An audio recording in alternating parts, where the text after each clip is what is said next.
Unveiling the meaning of on record in English. Hello, everyone. Welcome back to our channel, where we make English language learning fun and easy. Today, we're going to dive into a phrase that you might have heard quite often but might not fully understand: on record. This phrase can be a bit tricky, but don't worry, we're here to unravel its meanings together. So, let's get started. First things first, let's break down what on record means. This phrase is used in two main contexts. When someone says something on record, it means their statement is made publicly and is officially recorded or documented.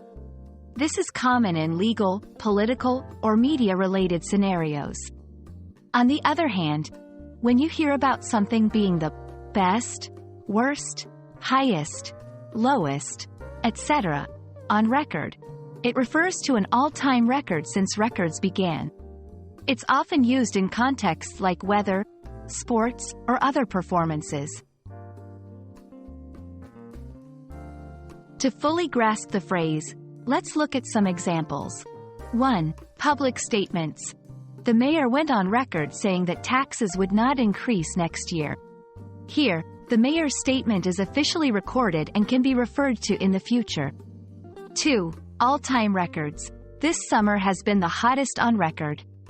This means that since weather records have been kept, there has never been a summer hotter than this one.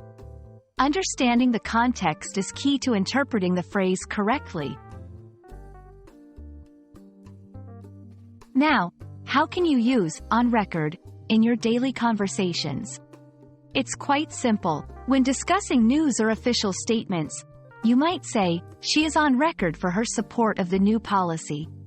In casual talks about extraordinary events or achievements, like, "This game has the highest attendance on record." Remember, it's all about the context. And that's a wrap on the phrase, on record. I hope this video has helped clarify its meaning and usage for you. As always, practice makes perfect. Try using this phrase in your conversations or written English. If you found this video helpful, don't forget to like, share, and subscribe for more English learning content. Until next time, keep learning and stay curious.